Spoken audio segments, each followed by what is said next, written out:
Jóvenes, ¿alguna duda, algún comentario antes de comenzar? No, no, profe. Perfecto. Bueno, ahí vamos. Ya saben, cualquier duda, estoy pendiente del micrófono, o del chat, ¿saben? Vamos a comenzar, jóvenes.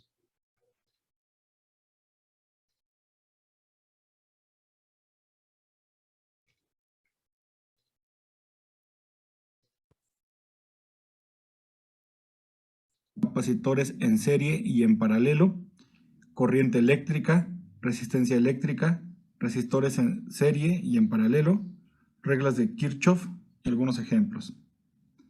Antes de comenzar, debo de mencionar que tres de los elementos básicos que componen a un circuito eléctrico son los capacitores, las resistencias y los inductores. De estos, para los fines de este curso de preparación, vamos solamente a repasar dos de ellos, que son los capacitores, que son las resistencias, y algo de la física que está detrás de ellos.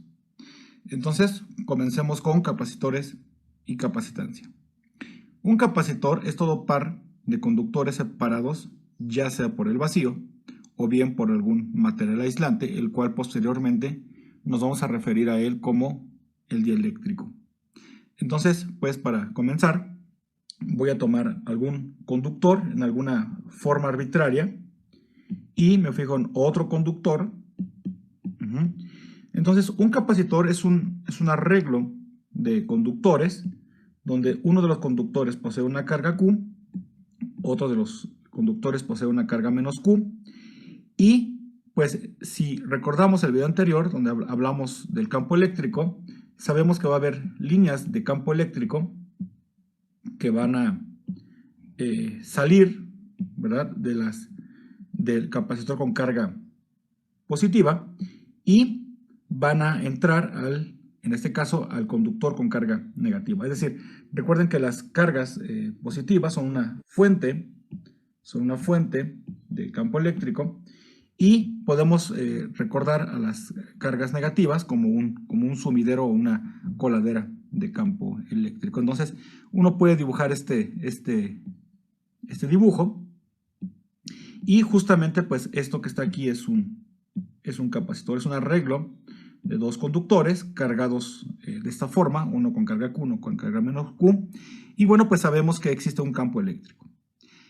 Una de las ideas de este capacitor, pues bueno, pues es que la presencia de este campo eléctrico, el cual podemos pensar que está guardado en este arreglo, este campo eléctrico posee energía, y que es una energía que por lo tanto posee el capacitor, y es energía que podemos disponer pues para ciertos fines. De hecho, bueno, pues es importante también conocer cuáles son las aplicaciones tecnológicas de los capacitores, ¿ok? Entonces, bueno, aquí me voy a dedicar a mencionar por lo pronto la física básica.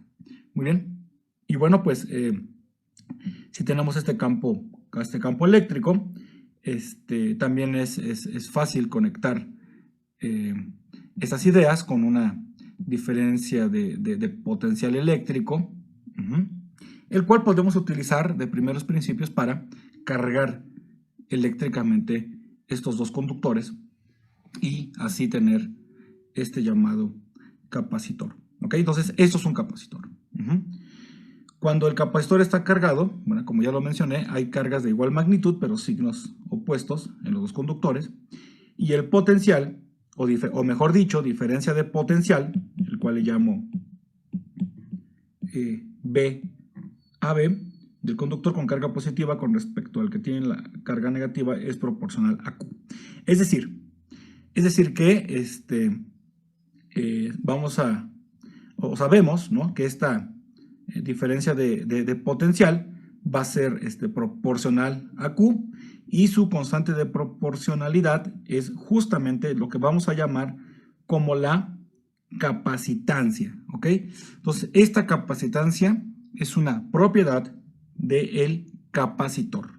La vamos a denotar con esta letra C mayúscula, y entonces, por lo tanto, la capacitancia, si yo la despejo de esta expresión, se define como la razón de Q, la carga, entre B a B, que es la diferencia de potencial que yo utilizo para cargar mi capacitor, ¿ok? Las unidades de esta cantidad física llamada capacitancia es el farad, que es una unidad derivada, ¿verdad? Y se define como un coulomb sobre volt.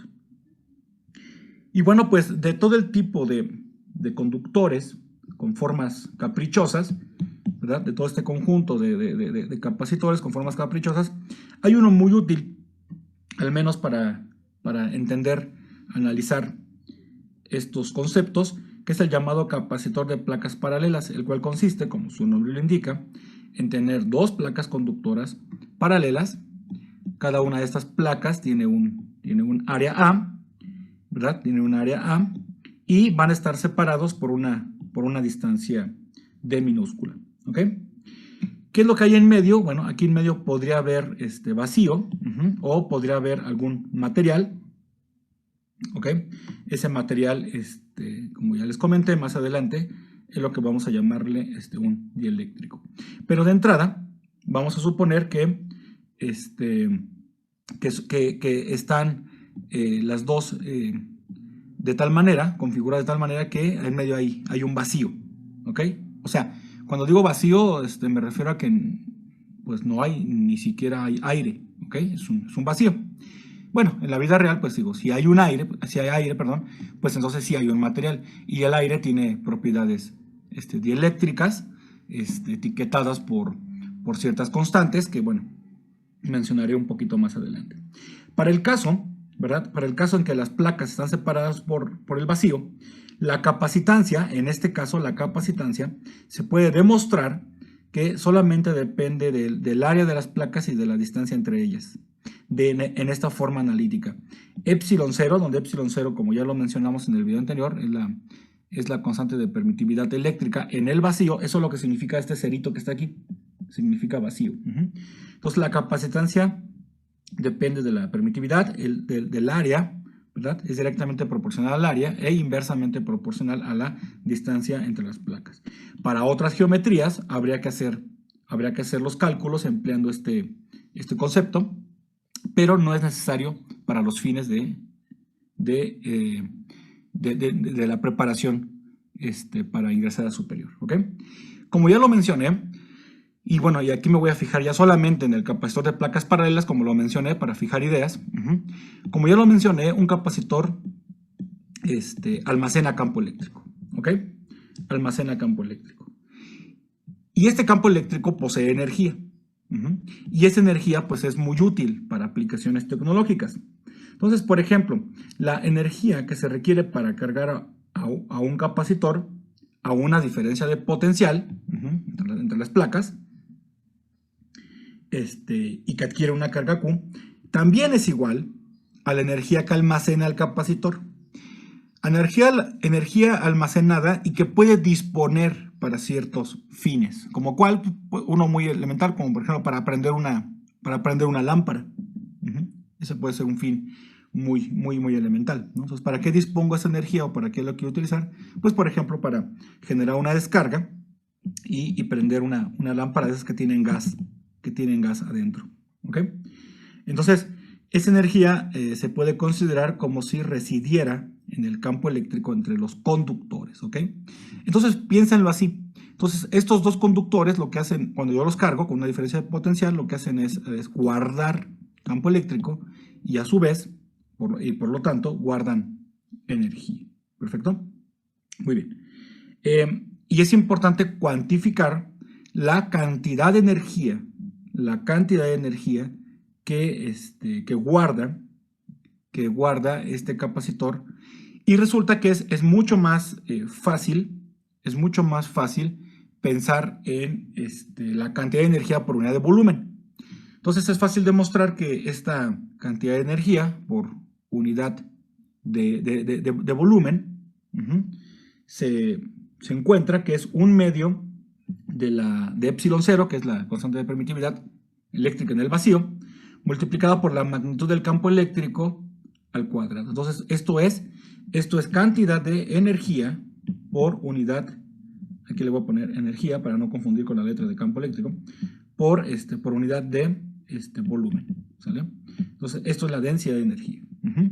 Y bueno, la cantidad de energía, y eso lo voy a denotar con la letra U, que se requiere para cargar el capacitor, y que es la misma energía que dispone el capacitor, eso va a estar dado por esas expresiones, es Q cuadrada sobre 2 veces C, o bien, utilizando nuestra definición de capacitancia, que es C igual a Q sobre B, yo puedo sustituir aquí pues diferentes despejes, puedo despejar a la Q, puedo despejar a la B, y puedo obtener dos expresiones equivalentes matemáticamente, ¿ok?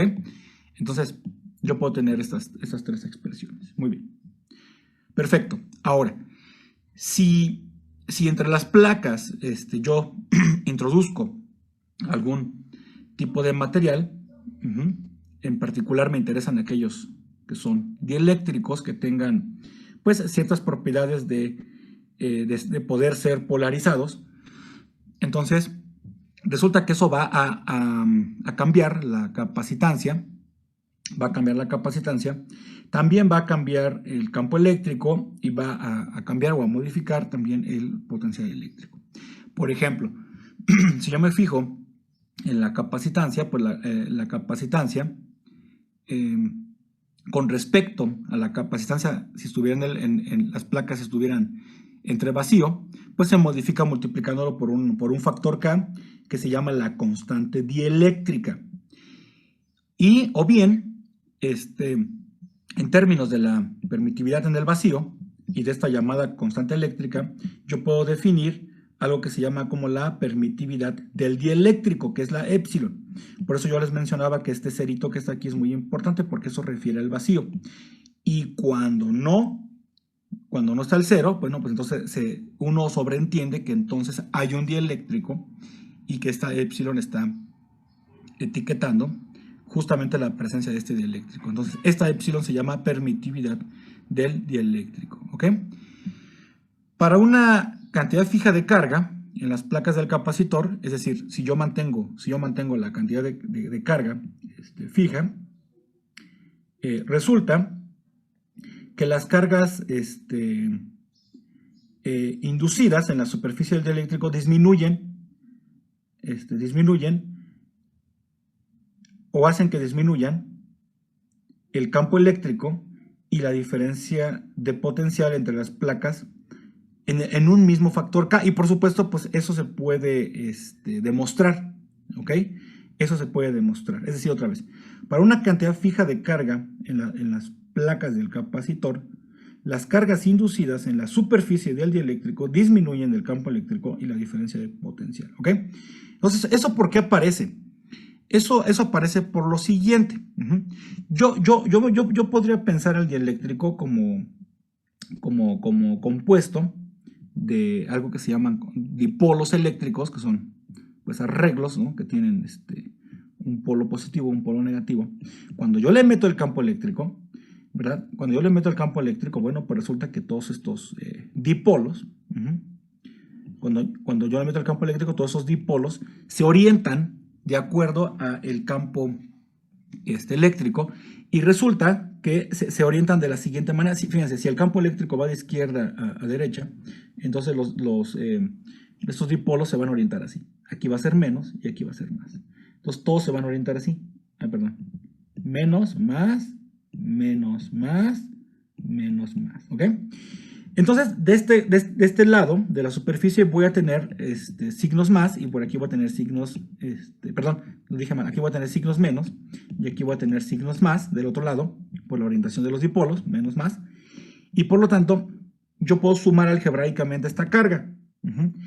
Y este fenómeno se le llama polarización, y esto cambia al campo eléctrico y también cambia al potencial. Entonces, ambos se puede demostrar que disminuyen el campo eléctrico y la diferencia de potencial entre las placas en el mismo factor K, es decir, por la llamada constante dieléctrica. ¿Perfecto?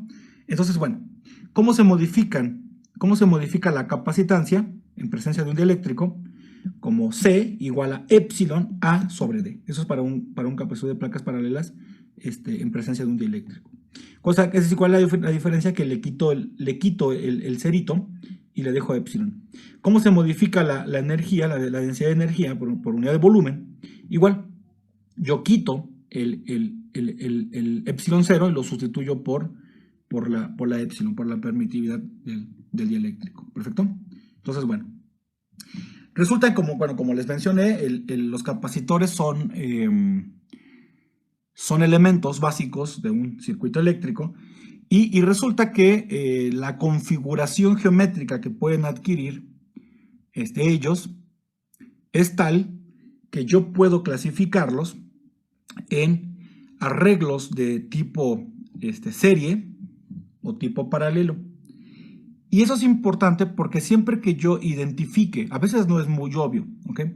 Pero siempre que yo identifique un arreglo, por ejemplo tipo serie, pues resulta que esta parte del circuito se puede sustituir por un circuito equivalente que posea una sola capacitancia. Es decir, que esto que está aquí es equivalente, no es lo mismo, pero es equivalente a un solo capacitor, ¿ok? Entonces elimino dos capacitores y lo puedo reemplazar por un capacitor equivalente y que haga la misma función, al menos para los fines del circuito eléctrico.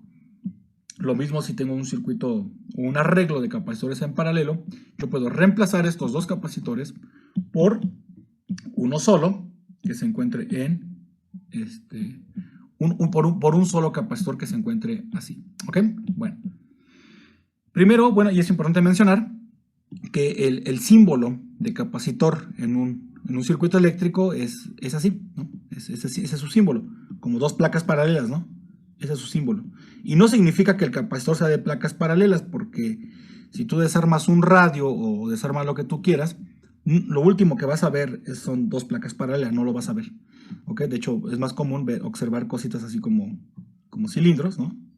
Como cilindritos. Y de hecho aquí, si ustedes son observadores, pues podrán ver incluso su valor nominal, es igual a su valor, ¿no? Por ejemplo, expresado en micro, farads, nano, faradios o pico faradios, ¿no? Es muy común encontrar estos dispositivos, ¿no? Adentro de un radio, por ejemplo, de los viejitos, ¿no? Pero bueno, su símbolo en circuitos son así, como dos plaquitas paralelas, ¿ok? Y bueno, entonces la pregunta interesante es, está bien, entonces yo puedo reemplazar esto por un capacitor equivalente. ¿De qué valor nominal? Es decir, si yo tengo un capacitor, por ejemplo aquí, ¿no? En un arreglo en serie, serie se refiere a que una patita va conectada con la otra, ¿ok? Y luego aquí ya la otra patita pues va a la diferencia de potencial y la otra también va a la diferencia de potencial. ¿Perfecto? Entonces eso es un arreglo en serie. ¿Qué se comparte en un arreglo en serie? Bueno, pues son dos cosas, ¿no? Una, que cuando tengo capacitores en serie se cargan con la misma carga Q, ¿ok? Se cargan con la misma carga Q. Es decir, fíjense, a ver, suponte que está descargado. ¿Qué significa descargado? Pues que la carga en los capacitores es cero. Entonces está neutro. Este elemento que está aquí, si son observadores, este elemento que está aquí en realidad no hace contacto con esta parte que está acá. Entonces podríamos pensar que esto que está aquí está aislado. Y sabemos que en un sistema aislado la carga se conserva. Por lo tanto, pues aquí la carga es cero. Y la carga va a ser cero siempre, a menos de que rompas eléctricamente el capacitor. Eso se llama perforar el capacitor. Si lo perforas, pues bueno, sí ya hay un flujo de carga y eso no es deseable. Eso echa a perder tu circuito. Entonces, cuando tu circuito con capacitores funciona, esta parte que está aquí aislada, está aislada, ¿ok? No hay un flujo de carga a través del capacitor, no lo hay. Entonces, de tal manera que cuando yo lo cargo, pues aquí se induce una carga menos Q. Y por lo tanto, como ya lo mencionamos en la primera diapositiva, aquí debe de adquirir una carga Q. Pero como esta parte que está aquí tiene que tener carga Q0, pues aquí inducí Q, por lo tanto, para que se conserve la carga, aquí tiene que haber una menos Q. Y como es un capacitor, pues si aquí hay menos Q, en esta cara que está aquí hay menos Q, pues acá no le queda otra más que tener Q. Y esa es una propiedad de los arreglos en serie para los capacitores. La carga es la misma y la diferencia de potencial experimentan caídas, es decir, que voy a tener una B1 asociada al capacitor 1 y una B2 asociada al capacitor 2, y por la conservación de la energía, B1 más B2 tiene que ser igual a la diferencia de potencial que se mantiene entre los extremos de los capacitores, ¿ok? Entonces, si uno mete esas reglas en las ecuaciones, es muy fácil demostrar que la capacitancia equivalente para un arreglo en serie de capacitores satisface la siguiente relación, que sería 1 entre la capacitancia equivalente va a ser igual a la suma de los recíprocos, es decir, 1 entre C1 más 1 entre C2, etcétera, etcétera, etcétera. Entonces, esta es la ecuación que me describe la capacitancia equivalente en un arreglo de capacitores en serie. Por supuesto, uno suma los inversos y cuando uno termina de sumar los inversos, uno debe de despejar a la capacitancia equivalente. ¿Cómo despejo uno? Si aquí tengo 1 entre C equivalente, y esto que está aquí ya es un número, ¿verdad? Esto ya es un número, pues yo tengo que volver a calcular el inverso para poder despejar a la C equivalente, ¿ok? Entonces, pues así es como se ve esto. Por ejemplo, si yo tengo dos capacitores, y estos son 1 entre C1 más 1, ¿verdad? Aquí me equivoqué, es 1 entre C equivalente, es 1 entre C1 más 1 entre C2, ¿verdad? ¿Qué es lo que yo tengo que hacer? Bueno, pues tengo que sumar las fracciones, ¿verdad? Entonces va a quedar C1 más C2 entre C1 por C2, y si yo despejo a la capacitancia equivalente, ¿verdad? Pues entonces va a quedar que esto es C1 por C2 entre C1 más C2. Entonces eso es para el caso de dos capacitores. ¿Perfecto? Muy bien. Para el caso de capacitores en paralelo, ¿qué se cumple aquí? Bueno, para el caso de capacitores en paralelo, fíjense, esta patita y esta patita son la misma, esta es la misma y esta es la misma. Entonces, como estos son conductores, y si yo someto aquí una diferencia de potencial, bueno, entonces toda esta pata que está aquí es una pata equipotencial, y toda esta pata que está acá es otra pata equipotencial. Y aquí lo importante es saber que la diferencia de potencial entre toda esta pata, o todo este conductor que está aquí, con respecto a toda la que está del otro lado, su diferencia de potencial es igual a B a B. Entonces, ¿qué cumplen los capacitores en un arreglo en paralelo? Que están sometidos a la misma diferencia de potencial, sus patas. Y contrario al arreglo en serie, ahora la carga se reparte. Aquí voy a tener una Q1 y aquí voy a tener una Q2.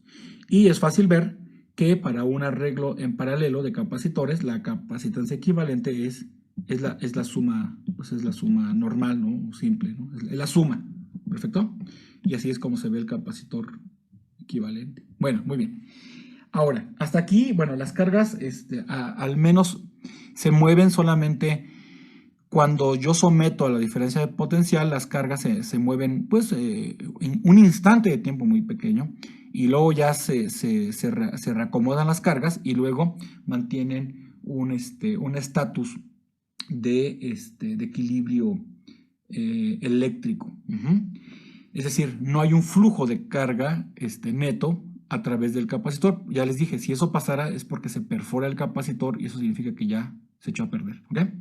Bueno, entonces a mí me interesa ahora entender un caso donde sí hay un movimiento efectivo de cargas eléctricas a lo largo de un conductor.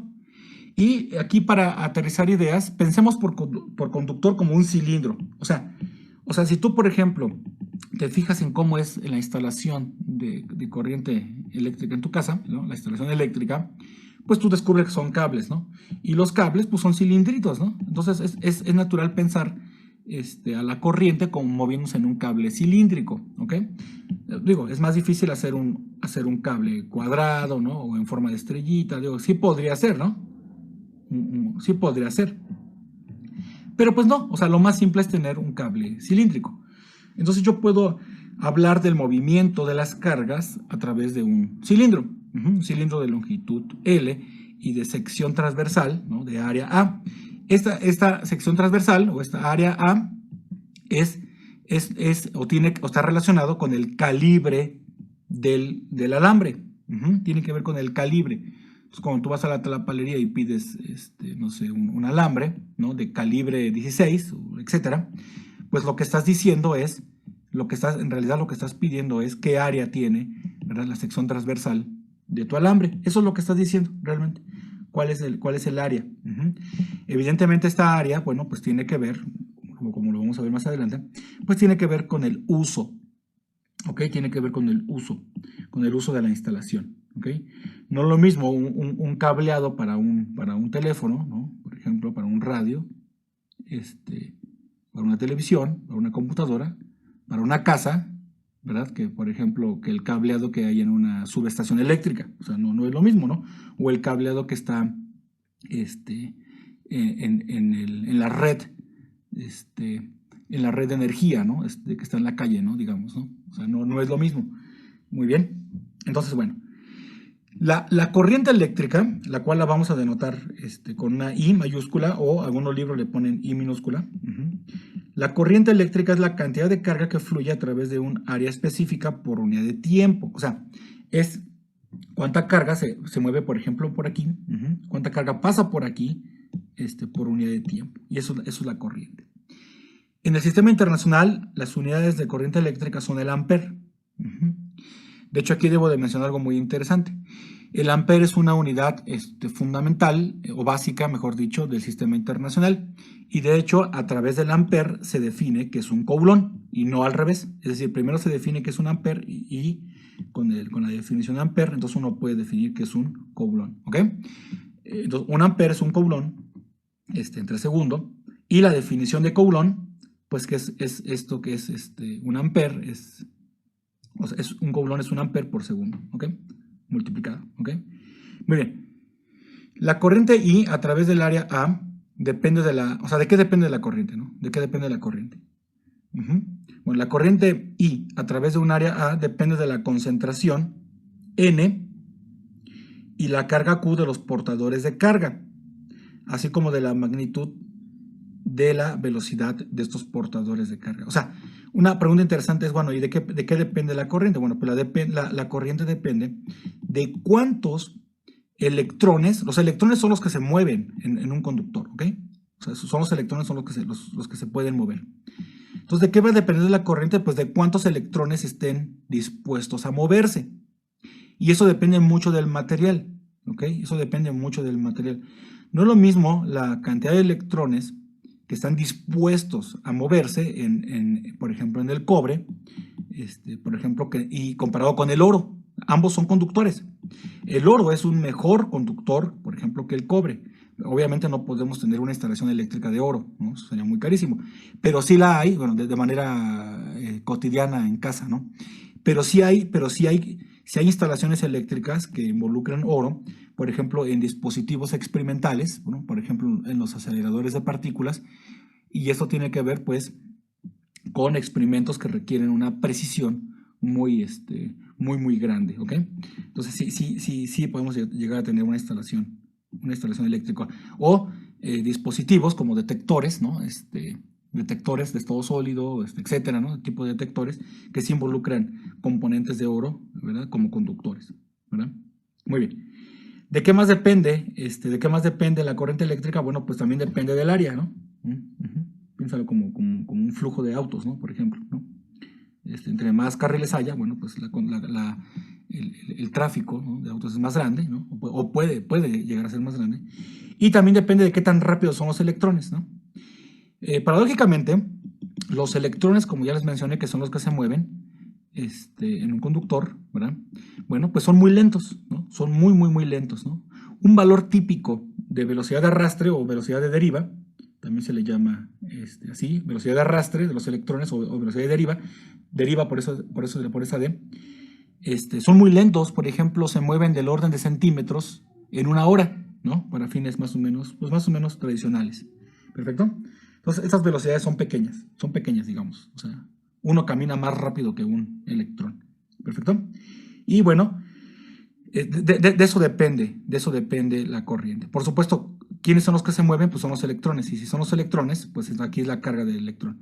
Claro, yo puedo hacer una cosa mucho más general, donde los que se muevan sean otro tipo de partículas, ¿no? Generar un tipo de corriente con otro tipo de partículas, pero eso ya es para fines mucho más exquisitos de la física, ¿no? No son casos que yo tenga que mencionar ahora.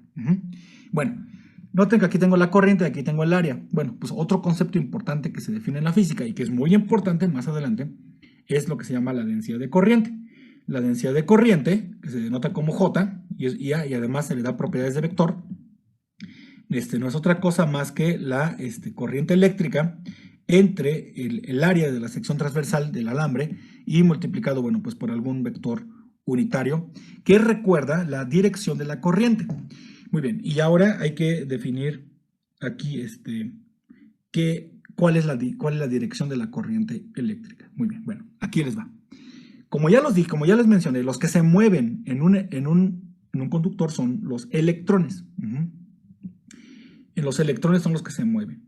Sin embargo, la convención humana para hablar de la dirección de la corriente no es la de la dirección de los electrones. ¿Ok? La convención para hablar sobre la dirección de la corriente es la contraria de los electrones. Alguien podrá decir, bueno, ¿y cuál es la contraria de los electrones? ¿De qué está hablando? Bueno, cada vez que un electrón se mueve, vamos a pensarlo figurativamente, ¿no? Como caricaturas. Cada vez que un electrón se mueve, deja un hueco. Y este hueco tiene carga positiva, porque acuérdense que los átomos, bueno, la mayoría de los átomos son estables, ¿verdad? Son eléctricamente neutros, ¿verdad? Y resulta entonces pues, que la carga total de un átomo, bueno, al menos estos, la carga es de un átomo es cero, ¿no? Son neutros. Entonces, al desplazarse un electrón, deja un hueco. Entonces, ¿qué pasaría si ahora, relativamente hablando, yo me subo al marco de referencia del electrón? Si yo me subo al marco de referencia del electrón, yo lo que veo es que estos huecos que tienen carga E positiva, o sea, el valor absoluto de la carga del electrón, si yo me subo al marco de referencia del electrón, yo lo que veo es que los huecos se alejan a la derecha. ¿Ok?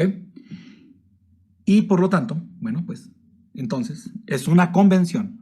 La dirección de la corriente eléctrica es la dirección de los huecos, es decir, es la dirección de las cargas positivas. Por eso este dibujo tiene aquí cargas positivas, ¿ok?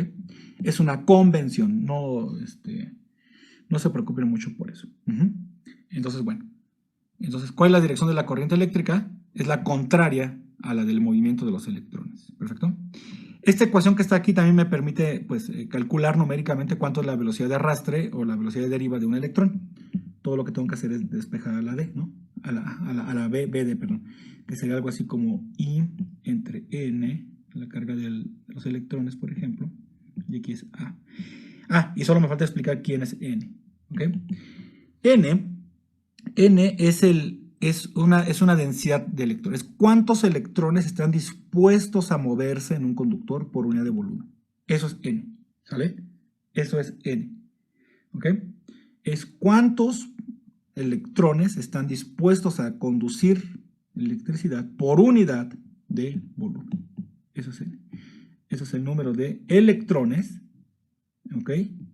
Que están dispuestos a moverse, ¿verdad? Por unidad de volumen. Eso es N.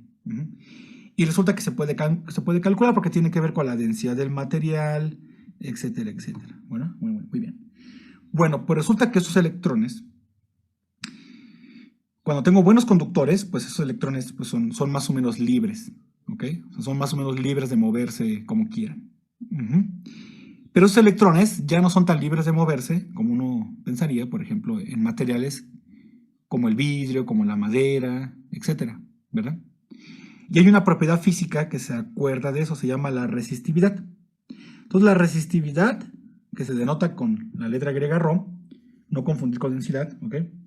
La resistividad de un material es la razón de las magnitudes del campo eléctrico y la densidad de corriente. Por eso les dije que la J iba a ser muy importante. Entonces, eso es la resistividad. Es el cociente entre el campo eléctrico y la densidad de corriente. Los buenos conductores tienen poca resistividad, como ya les dije, ¿no? ¿Cuáles son estos? Los metales. ¿Ok? Entonces, un electrón, para que tengan una idea física, Un electrón dentro del oro, por ejemplo, es como si fuera una molécula dentro de un gas. O sea, se puede mover ahí, pues más o menos libremente, ¿no? Con mucha facilidad. Y los que tienen mucha resistividad, los materiales que tienen mucha resistividad, pues se llaman los aislantes. ¿Ok? Los aislantes tienen alta resistividad. Y luego aquí les va la ley de Ohm. Fíjense, les voy a decir la ley de Ohm y luego les voy a decir cuál no es la ley de Ohm. La ley de Ohm, ¿verdad? Dice, la ley de Ohm que obedecen en forma aproximada muchos materiales establece que la resistividad es una constante independiente del valor del campo eléctrico. O sea, la ley de Ohm es la constancia de esta división, ¿okay? Es la constancia, ¿verdad? Que está aquí. O sea, lo que me está estableciendo es que Rho no depende del campo eléctrico, ¿ok? Y eso es la ley de Ohm, ¿perfecto? No confundir la ley de Ohm con la relación resistencia, voltaje, corriente. Eso no es la ley de Ohm. Esto es la ley de Ohm, ¿perfecto? Por eso se los pongo aquí. Y además, bueno, pues fíjense, dice en forma aproximada y luego dice muchos materiales. O sea que existen materiales que no la cumplen. Y cuando se cumple de manera aproximada. O sea que realmente no es una ley. ¿Ok? Y miren, como aquí lo tengo, pues realmente lo que trato de decir, pues que es una relación, ¿verdad? Esto que está aquí establece una relación entre el campo eléctrico y la densidad de corriente eléctrica. Es una relación entre el campo eléctrico y la densidad de corriente eléctrica. Cuando Rho es una constante, ¿verdad? Cuando Rho es una constante, decimos que se cumple la ley de Ohm en una región del espacio, o sea, es una aproximación, ¿ok? A los materiales que cumplen la ley de Ohm se le llaman materiales óhmicos, y a los que no cumplen la ley de Ohm, ¿verdad? Donde Rho es una constante, se le llaman no óhmicos, pero esta relación es válida para los óhmicos y para los no óhmicos, ¿ok? No óhmico y sí óhmico. La diferencia es que, pues ahora la resistividad sí depende explícitamente del campo eléctrico de los no óhmicos, y para los materiales óhmicos tengo una independencia en la resistividad con respecto del campo eléctrico, ¿ok? Entonces, bueno, esto es la ley de Ohm. Y resulta que la resistividad, por lo general, depende de la temperatura. Entonces, para pequeños cambios de la temperatura se ve así. Rho0 es la temperatura a una temperatura, Rho0 es la resistividad a una temperatura inicial T0, y si luego cambio de T0 a una T, pues resulta que la resistividad del material cambia así, ¿verdad? Y esta alfa es el coeficiente de temperatura de la resistividad, ¿perfecto? Bueno. Ok, entonces, no, como acabo de decir, no confundir la ley de Ohm con la relación voltaje, corriente, resistencia. Eso también siempre se cumple, ¿ok? Es una relación que siempre se cumple. Muy bien, perfecto. Cuando la resistividad no depende del campo eléctrico, la resistencia del resistor tampoco depende del campo eléctrico. Es decir, en palabras simples, cuando R es constante, se cumple la ley de Ohm. Pero sin embargo, esta relación voltaje, corriente, resistencia siempre se cumple. ¿Ok? Pero entonces, si esta R es una constante, bueno, pues eso tiene que ver con la ley de Ohm y lo cumplen solamente los materiales óhmicos. ¿Perfecto? Bueno. Para materiales que obedecen a la ley de Ohm, la diferencia del potencial V a través de una muestra particular de material es proporcional a la corriente, y esa proporción es una constante y se llama R, ¿ok? Para los óhmicos. Cuando no son óhmicos, entonces, pues aquí esta R ya deja de ser constante y, sin embargo, esta relación sigue siendo válida, pero ya no es R, ya no es una constante, ¿verdad? A la división B sobre I se le llama la resistencia del resistor o de la muestra, ¿no? Por ejemplo, aquí, recuerden, tengo un conductor cilíndrico. Entonces ya estamos hablando que esa es la resistencia.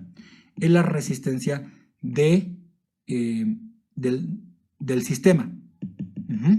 R etiqueta al sistema, es la resistencia del sistema, ¿sí? Que por supuesto para el caso de una geometría cilíndrica, la resistencia, ¿verdad?, y la resistividad está dado por esta expresión. Pero ρ, fíjense, pero esta ρ que es la resistividad etiqueta al material. Esta, la resistividad es una propiedad del material, mientras que la R más bien etiqueta al sistema, ¿ok? ¿Sí me explicó? O sea, por ejemplo, a ver, yo me puedo fijar en una moneda de cobre, ¿ok? Una moneda de cobre y la puedo utilizar como un conductor eléctrico. Entonces, ρ sería la resistividad del cobre, pero R será la resistividad de la moneda, ¿ok?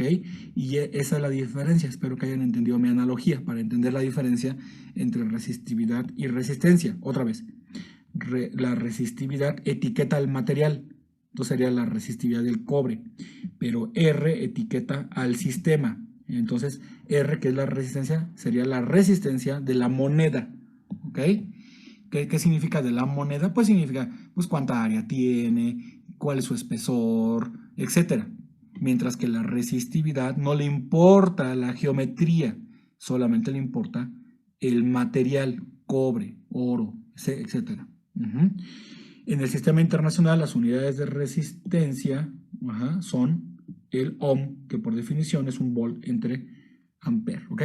Entonces, bueno, pues ese es el modelito que nos interesa ahora, ¿no? Resistencia es igual a resistividad, longitud entre área, para una geometría cilíndrica.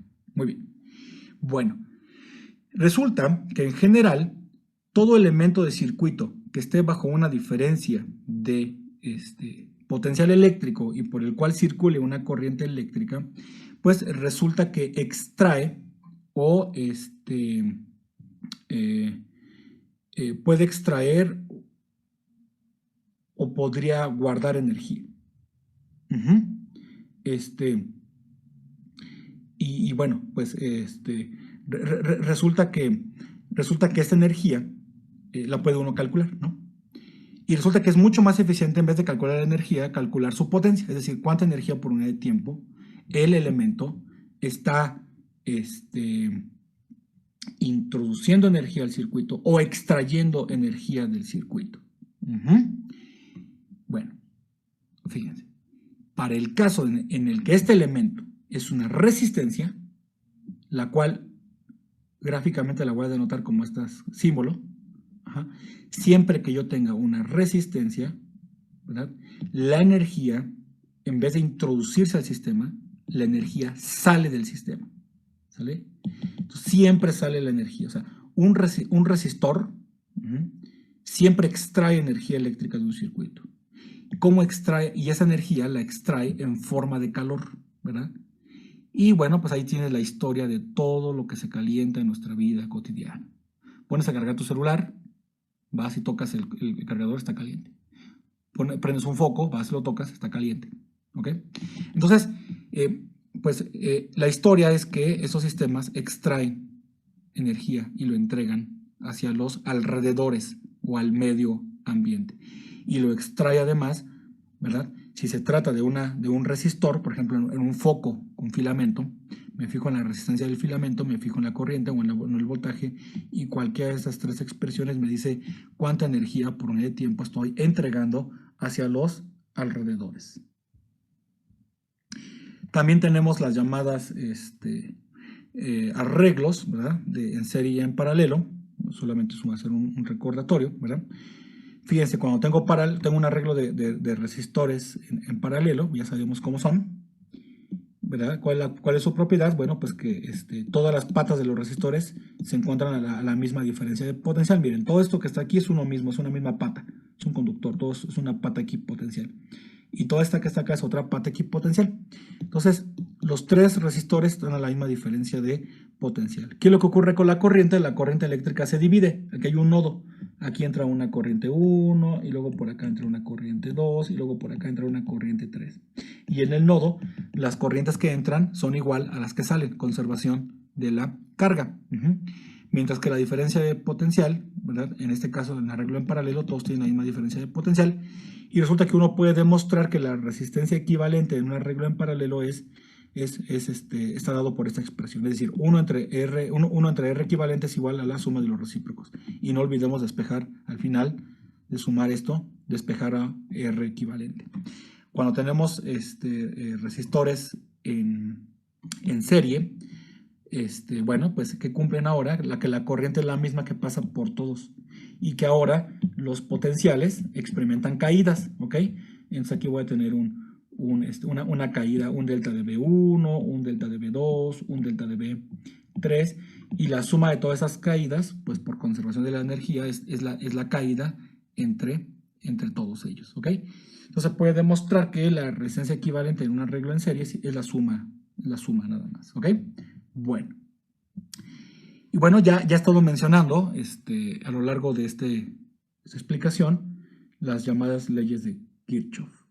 ¿Qué son las leyes de Kirchhoff? No son más que la manifestación de la conservación de la carga en un nodo y la conservación de la energía en una espira, malla o loop, ¿ok? Entonces fíjense, ¿qué pasa en una unión o un nodo? Me gusta más llamarle nodo. Bueno, pues que si por ejemplo aquí veo una corriente I1, por acá veo una corriente I2, pues y luego vemos o analizamos qué se viene por acá, pues se tiene que cumplir una propiedad de conservación. Es decir, que lo que entra tiene que ser igual a lo que sale. O bien, si le damos propiedades algebraicas, decimos que lo que entra, por ejemplo, no sé, que sea positivo y lo que salga que sea negativo, entonces la suma de todas tiene que ser 0. ¿Ok? Es otra manera de explicarlo. Hay dos maneras de explicarlo. ¿Ok? Una es así.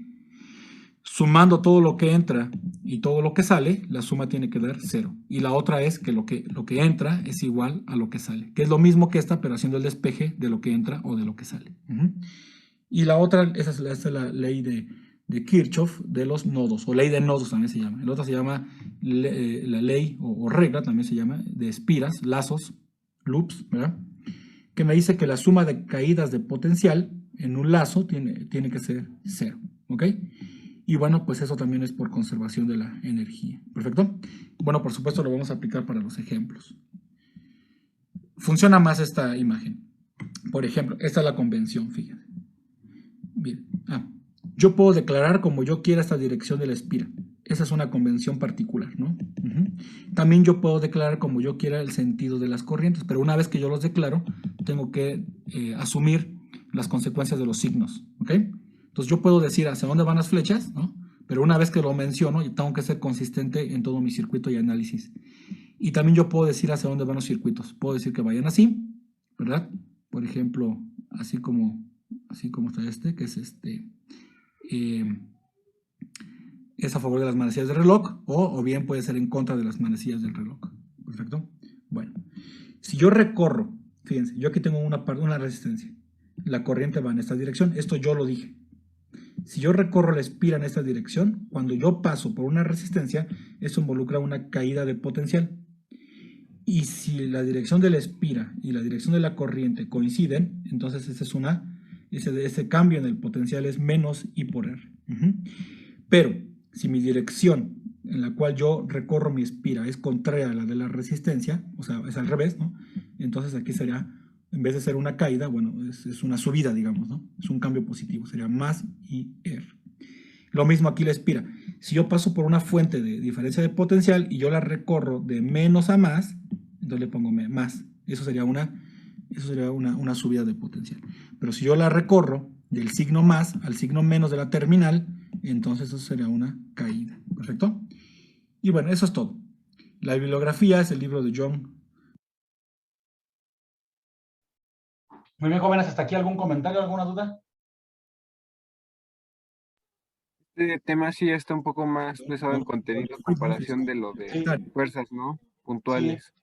Sí, exactamente. Y de hecho aquí lo que debo de comentarles es que ya a partir de este tema, ya el curso va a empezar a tomar otra dirección. Y fíjese qué bueno que lo notó y lo voy a comentar. Puesto que los temas, bueno, como usted ya lo dijo, ya se empiezan a poner más, pues más interesantes, digamos, ¿no? Ya son temas más avanzados. y además son temas que a veces en los programas de medio superior a veces ya no se abordan o ya no se llegan por tiempo, lo que ustedes quieran. Entonces, ya en estos temas, la cantidad de problemas numéricos ya va disminuyendo, y entonces de lo que se trata ahora es más bien como, pues digo, ni modo, va a ser como entender lo mejor que uno puede los conceptos, pero pues también la verdad es que memorizar muchos de ellos, ¿no? Porque también es cierto que en el examen de admisión ya, los problemas de estas secciones ya empiezan a ser, pues digamos, un poco más, más tranquilos, ¿no? Ya como que el nivel se empieza a bajar más ya, ¿sale? Como que usualmente, digamos, la mayor parte, pues se encuentra, digamos, en los primeros temas, ¿no? Porque son como los más comunes, ¿no? Los que sí se alcanzan a cubrir en casi todos los programas, ¿no? Digamos, estándar, ¿no? Digamos, de medio superior. Entonces, ya a partir de este momento, pues ya, va a ser un poquito más tranquilo. Así es que, pero no se preocupen. Bueno, o ocúpense mejor, ¿no? Porque, pues ya nada más queda mayo. Hoy ya es 1 de mayo, jóvenes.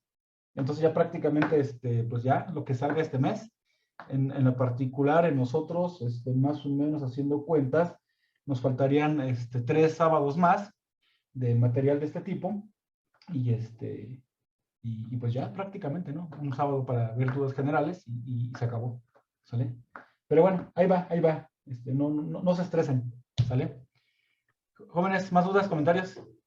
Bueno, igual me da la impresión de que estos temas ayudarían bastante si hubiera sido en presencial, ¿no? Ver lo que se refiere a una resistencia, a un capacitor y verlo ya físicamente, creo que Ah, pues apoyaría más que imaginarlo o ver el diagrama, ¿no? Porque como lo mm, mencioné en un video, solamente es el diagrama, no sí, se ve tal cual así la conexión de estos elementos. Entonces yo creo que sería una desventaja, ¿no? Esto de verlo en virtual, estos es temas. una desventaja, digamos, cuando ya, ya te bajas del carrito de lo teórico, ¿no?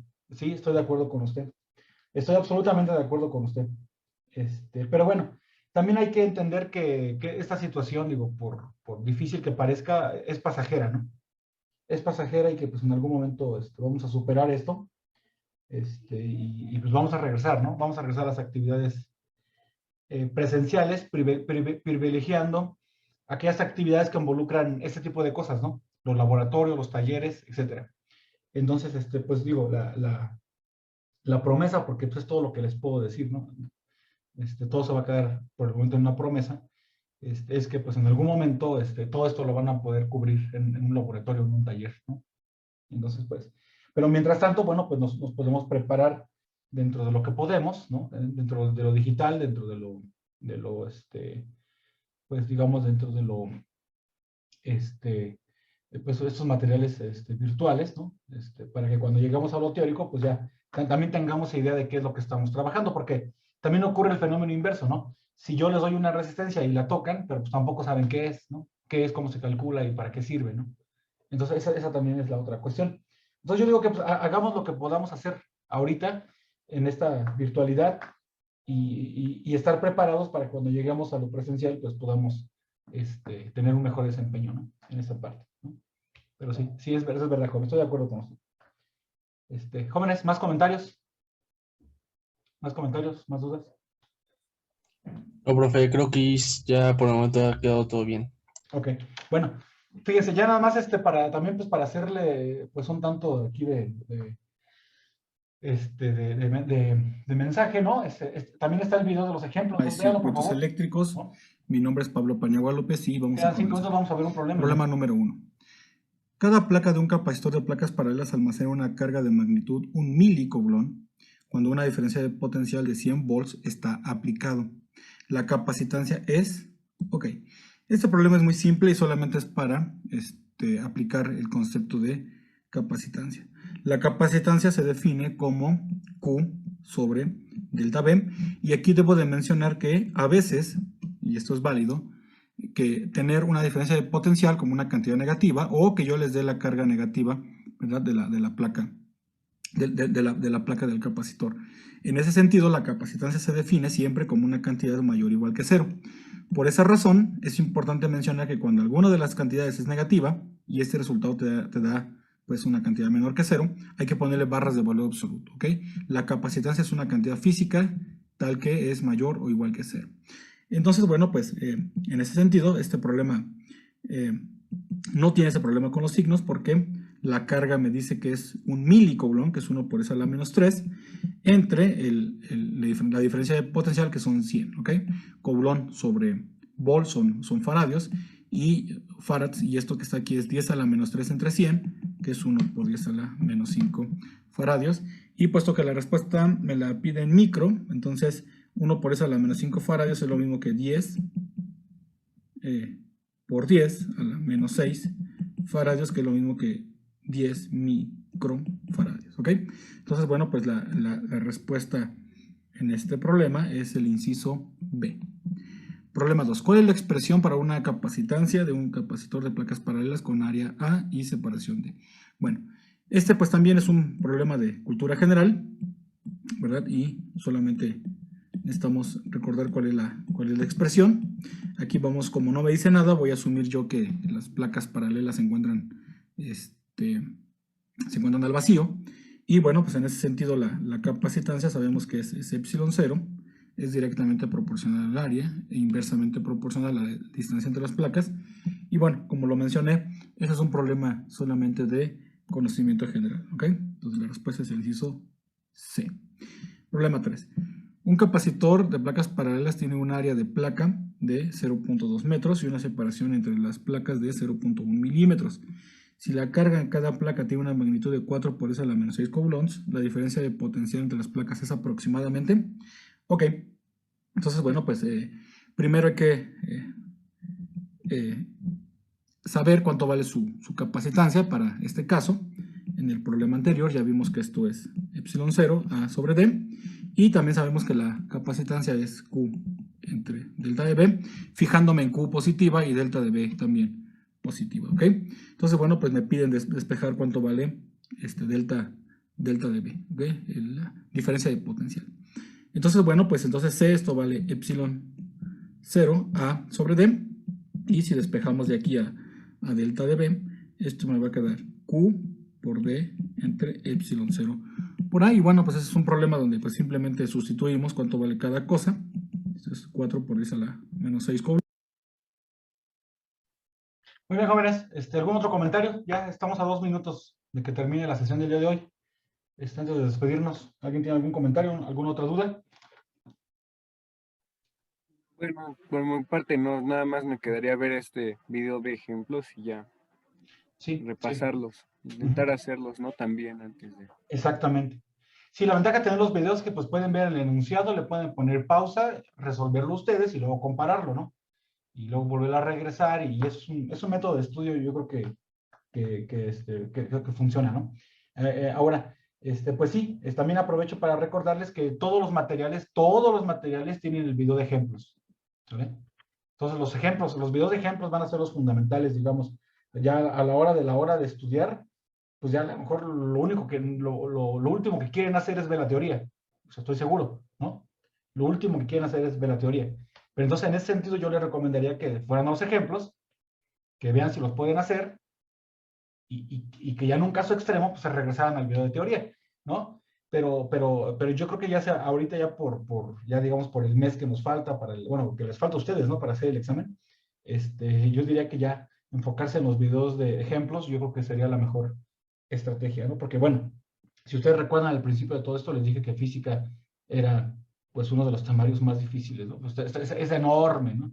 Es muy, tiene mucho contenido, ¿no? Pero bueno, pues ya son 12:30, jóvenes. Ya aquí me despido de ustedes. Cuídense mucho. La siguiente semana tenemos directo, les mandamos el mensaje. Y bueno, pues hasta pronto, jóvenes. Nos vemos. Hasta luego, profe. Buen día.